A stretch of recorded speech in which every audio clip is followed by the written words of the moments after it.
Emperor Septimius Severus conquered the known world, but toward the end of his life, he admitted a dark truth. Acquiring an empire was far easier than passing it on. This is Severus. By his later years, exhausted and satiated with power, his only remaining ambition was to secure a peaceful dynasty for his family. To balance the scales, he did something highly unusual. This ancient gold coin shows his solution. Severus elevated both of his sons to rule right alongside him, creating a Roman world governed by 3 emperors simultaneously. This is the eldest son, Caracalla. He was fierce, fiercely impatient, and absolutely convinced that the throne belonged to him alone by right of birth. This is the younger brother, Geta. He had a milder temperament, strategically courting the affection of the public and soldiers to secure his standing. The problem with this joint rule was that the brothers harbored a deep, implacable hatred. They had despised each other since infancy, and their constant feuding quickly split the royal court and the public into 2 bitter factions. It exposed the central flaw of autocracy. Absolute power, by its very definition, cannot be shared in the same space. If these 2 brothers couldn't find a way to coexist, their rivalry was going to fracture the entire empire. Severus tried a desperate intervention. He dragged his sons away from the soft luxury of Rome and forced them onto the freezing, brutal frontier of Britain to fight the Caledonians. The idea was that shared hardship would forge a bond. It failed completely. The miserable isolation only inflamed Caracalla's wild ambition. He tried to incite mutinies among the troops and even attempted to hasten his ailing father's death. Severus eventually died at York. His dying plea for his sons to maintain concord was completely ignored, and the Roman army officially proclaimed both brothers as joint emperors. The journey back to the capital was an exercise in extreme paranoia. As they traveled rapidly across Gaul and Italy, the brothers refused to ever eat at the same table or sleep under the same roof. Severus's attempt to force geographic proximity in the wilderness had completely backfired. It took a childhood rivalry and weaponized it into an active, mobile Cold War, heading straight for the center of Rome. The moment they arrived in Rome, the brothers physically sliced the vast imperial palace on the Palatine Mount into 2 isolated halves. Inside, they initiated extreme fortification measures. They sealed the doors, blocked the connecting passages, and rotated heavy guard details, exactly as if they were defending a besieged city against an invading army. The domestic claustrophobia eventually reached such a breaking point that they drafted a formal treaty. This map shows the proposed split. They would strike a line straight down the Thracian Bosphorus, dividing the known world into a European west and an Asian east. To enforce this border, massive rival armies would encamp on opposite sides of the water in a perpetual military standoff. The plan was only halted because their mother, Empress Julia Domna, vetoed it in tears. She argued that Roman infrastructure and policy were far too intertwined. Ripping the provinces apart would guarantee the total dissolution of the state. This created a terrifying spatial trap. The empire was too massive to be physically divided without destroying it entirely, which forced the brothers back into the same cage. One of them had to eliminate the other. Caracalla realized the physical divide was impossible, so he deployed a lethal alternative. He faked a desire for reconciliation and invited his brother to a peace meeting in their mother's private apartments. It was an ambush. Hidden assassins struck without warning. Geta was brutally murdered in his mother's arms, while Caracalla actively assisted in the bloodshed. Immediately after the assassination, Caracalla ran to the Praetorian camp. To secure his sudden grip on absolute power, he emptied his father's vast treasury to buy the loyalty of the soldiers. But Caracalla's mind began to fracture. Tormented by the imagined ghosts of his father and his brother, his guilt curdled into a paranoid obsession to erase Geta's memory entirely. This diagram shows the scale of the resulting purge. To eliminate any trace of Geta, Caracalla slaughtered 20,000 citizens. The bar for execution was shockingly low. Simply mentioning his name or possessing known wealth warranted a death sentence. Emperor Severus's attempt to artificially balance absolute power between 2 heirs was a catastrophic failure. It proved that autocracy cannot tolerate division. When the leadership of an empire fractures, it is the citizens who pay the price in blood to force it back together. For generations, the citizens of Rome found consolation in the fact that their best emperors, figures like Trajan, Hadrian, and Marcus Aurelius, were active public servants. They traveled across their vast territories in person, inspecting the provinces and marking their progress with acts of civic beneficence and careful administration. Then came Caracalla. He inherited the throne but utterly lacked his predecessor's judgment or humanity. He abandoned the capital a year after securing power and spent his reign touring the eastern provinces, transforming every stop into a fresh scene of cruelty and extortion. Caracalla ruled by a single, highly dangerous piece of advice passed down from his father. The maxim was brutally simple: secure the affections of the army and treat the rest of the subjects as if they are of little moment. To keep those military affections secure, he needed an astronomical amount of cash. He targeted Rome's wealthiest families, ruining them through arbitrary fines, enforcing partial confiscations, and a series of ingenious new taxes designed to extract every available coin for the military treasury. Ultimately, Caracalla acted as a structural saboteur. By prioritizing the army's wealth over the public welfare, he shifted the empire's foundation from civic legitimacy to military extortion. The erosion of the law began with the most senior officials. When Caracalla murdered his own brother, Geta, he ordered the revered legal scholar Papinian to write a formal apology defending the deed. Papinian famously replied that it is easier to commit a parricide than to justify it. For choosing honor over his life, Caracalla had him executed. The cruelty soon spread to the general populace. In Alexandria, irritated by local mockery, Caracalla ordered a general massacre. From a secure post in the Temple of Serapis, he watched as thousands of citizens and strangers were slaughtered indiscriminately, later informing the Senate that everyone in the city was equally guilty. But pampering the military yielded a deep paradox. Caracalla drastically increased pay and abandoned all camp discipline. Rather than creating a fiercer fighting force, the soldiers melted away into the luxury of the cities. They grew rich, arrogant, and entirely useless in actual war. Eventually, the tyrant's paranoia outpaced his lavish spending. He grew suspicious of a civil minister named Macrinus. When a friend intercepted letters revealing Macrinus was marked for death, the terrified bureaucrat resolved to strike first, inflaming the discontents of some lower-ranking officers. The plot concluded on a dirt road outside Edessa. Caracalla called as Hortzhover for a bathroom break, and his bodyguard stepped back. A disgruntled soldier approached under the guise of duty, drew a dagger, and stabbed the emperor to death. Caracalla spent his reign funding a mercenary monster. Ultimately, that monster devoured him. The assassin's blade left Macrinus as the new emperor, but his position was incredibly fragile. He wasn't a senator, but a member of the lower equestrian class, making his sudden elevation an insult to traditional Roman hierarchy. Worse, he inherited a treasury completely drained by his predecessor. Macrinus faced a brutal economic catch-22. He had to drastically cut government spending to keep the state functioning. But the only place to cut spending was the military, and the military had just spent years learning they could demand infinite wealth through the threat of violence. This chart shows the dangerous compromise Macrinus attempted. To avoid a mutiny, he left the massive pay of existing veteran soldiers untouched. But for all new recruits, he slashed stipends back to the older, much lower rates established decades prior. It was a cautious financial plan, destroyed by one massive geographic error. Instead of dispersing these soldiers, Macrinus kept this army camped together in Syria for the entire winter.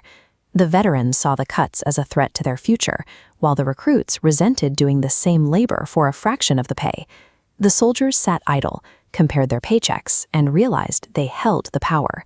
Macrinus learned that when the sole foundation of authority is bribery, introducing moderate, responsible fiscal policy is a death sentence. Waiting in the wings was Julia Maesa, Caracalla's aunt. Exiled to the east with an immense personal fortune accumulated over 20 years of imperial favor, she saw the army's winter mutiny brewing and decided to buy her way back into power. She needed a figurehead, so she presented her 13-year-old grandson, Elagabalus, a local high priest. Mesa spread a rumor through the camps that this boy was actually the illegitimate son of their beloved, high-paying tyrant Caracalla. The soldiers weren't moved by genealogy, they were moved by hard currency. Mesa's emissaries distributed massive sums of silver and gold. This lavish payout proved that following her grandson would be highly profitable. The conflict was brief. When Macrinus finally marched out to face the uprising, his underpaid forces clashed with Mesa's freshly funded rebellion. The Praetorian Guards initially fought well, but Macrinus panicked and fled the battlefield in a cowardice that cost him his life. With that victory, the facade of traditional Roman succession collapsed. The empire was no longer inherited or awarded by the Senate. It was an item on an auction block, and a wealthy widow had just successfully outbid the sitting emperor. The Romans soon met the prize they had been bought for. After a luxurious, slow journey from Syria, the new 13-year-old emperor, Elagabalus, finally made his triumphal entry into the capital. He brought with him an open disdain for Roman customs. He ordered a massive painting of himself placed in the Senate, depicting him wearing the loose, flowing silks of the East, his eyebrows painted black and his cheeks rouged. His primary focus was religious, parading his local deity, a black conical stone, through the streets on a chariot. The humiliation of Rome's ancient institutions was carried out right on the Palatine Hill. Here, the most distinguished generals and senators were forced to put on Phoenician tunics and perform menial tasks during the young emperor's lavish sacrifices to his foreign sun god. Elagabalus didn't even bother waiting for the legal formalities. Before the Senate could formally vote to grant him the tribunician and proconsular powers, he simply assumed the titles himself, bypassing the constitution completely. The illusion of the Roman Republic was dead. Caracalla's fatal maxim had finally severed power from civic virtue. By tethering the throne to military bribery, he left the state at the mercy of whoever controlled the largest purse strings. When we picture a Roman emperor, we imagine the ultimate autocrat, a man draped in purple whose lightest whisper is instantly translated into absolute law. To test what happens when that kind of unchecked authority is handed to a chaotic teenager, look at Elagabalus. He became master of the Roman world at just 14 years old. He tested the limits of his authority immediately by subverting centuries of tradition. He tried to force the entire Roman Empire to abandon Jupiter and worship a Syrian sun god instead. He drained the national treasury on wildly lavish feasts and treated the imperial administration like a joke. He appointed his lovers to the highest political offices in Rome based on nothing but their physical endowments. On paper, his power allowed him to do all of this. He could violate every social norm and legal boundary without facing a single consequence. But the laws and the Senate were a facade. The true masters of the empire were the men holding the swords, the Praetorian Guard. The military quickly grew disgusted by the emperor's erratic behavior. Seeing this, his own grandmother, Julia Mesa, realized the troops were on the verge of revolt, so she quietly prepared a replacement. When the soldiers finally snapped, the result was brutal. The Praetorians stormed the palace, cornered the screaming teenager, and slaughtered him and his allies. To drive the point home, the mutineers dragged his mutilated body through the streets of Rome and dumped it into the Tiber River. The supposed ruler of the known world was dead in the dirt. His divinity had evaporated, leaving behind a teenager who reigned only as long as his guards allowed. In his place, those same blood-soaked guards elevated his cousin, a 17-year-old named Alexander Severus. He would serve as the ultimate control group for this political experiment. This chart highlights the real power dynamic. Because of his youth, his mother, Mama Maya, stepped in, building a shadow government. She surrounded Alexander with 16 senators, led by the jurist Ulpian, forming a protective legal barrier around the emperor to enforce order. Alexander lived like a monk. He woke up early for private devotions, spent his time studying Plato and Cicero, dressed modestly, and opened his palace to hear the petitions of regular citizens. This was exactly what a traumatized empire supposedly needed, a government that was temperate, legally sound, and focused on public duty over personal excess. The administration's policies actually worked. Taxes lowered, civic infrastructure recovered, and the Senate regained its dignity.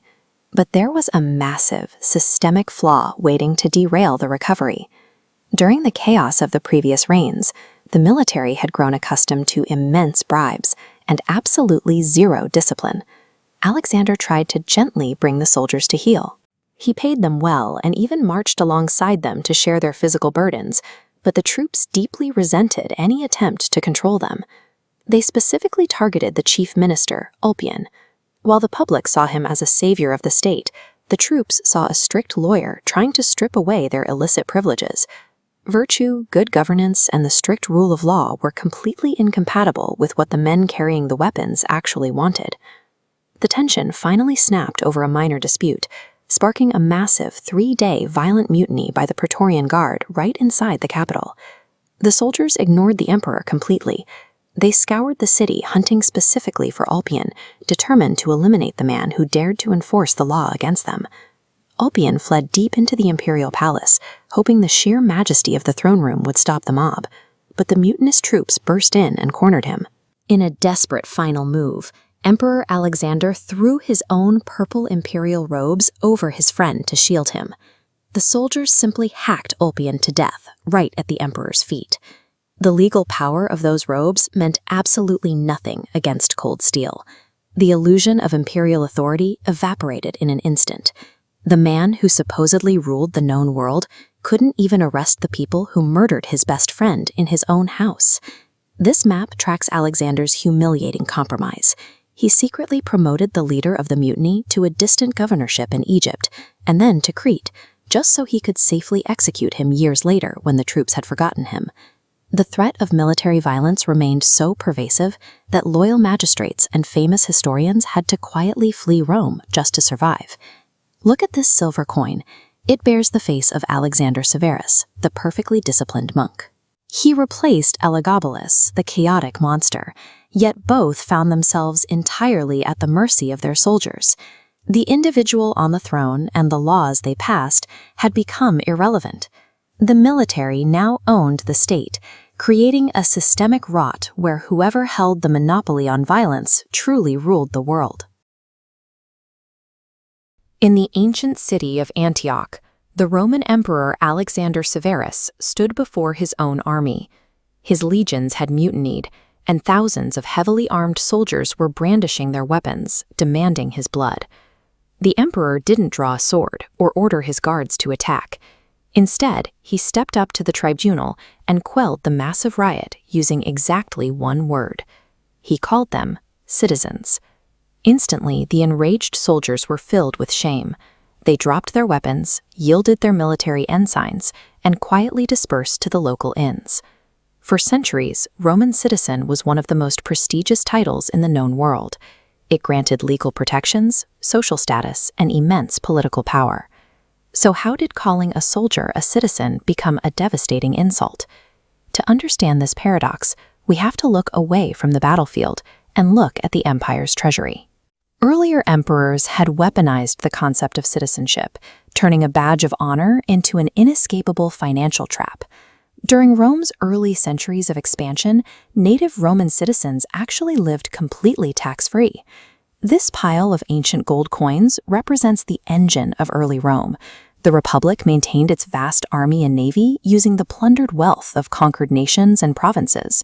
When Rome defeated Carthage in Macedonia, massive treasures flowed back to the capital.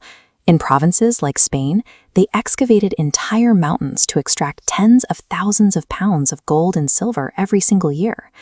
But as the empire stabilized, the rapid expansion slowed down. The flow of new plunder dried up, yet Rome still had to pay a massive standing army to defend thousands of miles of borders. Look at this statue of Emperor Augustus.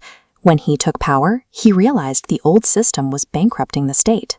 To fund a permanent military defense, he instituted a regular system of taxation.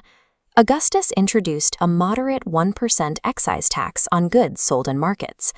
More importantly, he established a new 5% tax on all inheritances and legacies. There was a specific catch to this new policy. This inheritance tax was exclusively levied on Roman citizens. The millions of provincial subjects living across the empire were entirely exempt. Augustus built a stable fiscal equilibrium. native Romans held the elite political privileges of citizenship, but in exchange, they shouldered a specific financial burden to keep the empire secure. 2 centuries later, we meet Emperor Caracalla, captured here in this marble bust. Caracalla faced a severe fiscal crisis, driven entirely by the insatiable greed of a highly dangerous, pampered military. He desperately needed cash to pay off his soldiers and keep them loyal. But inventing a brand new tax out of thin air would likely spark a widespread civilian revolt. Caracalla found a cunning workaround.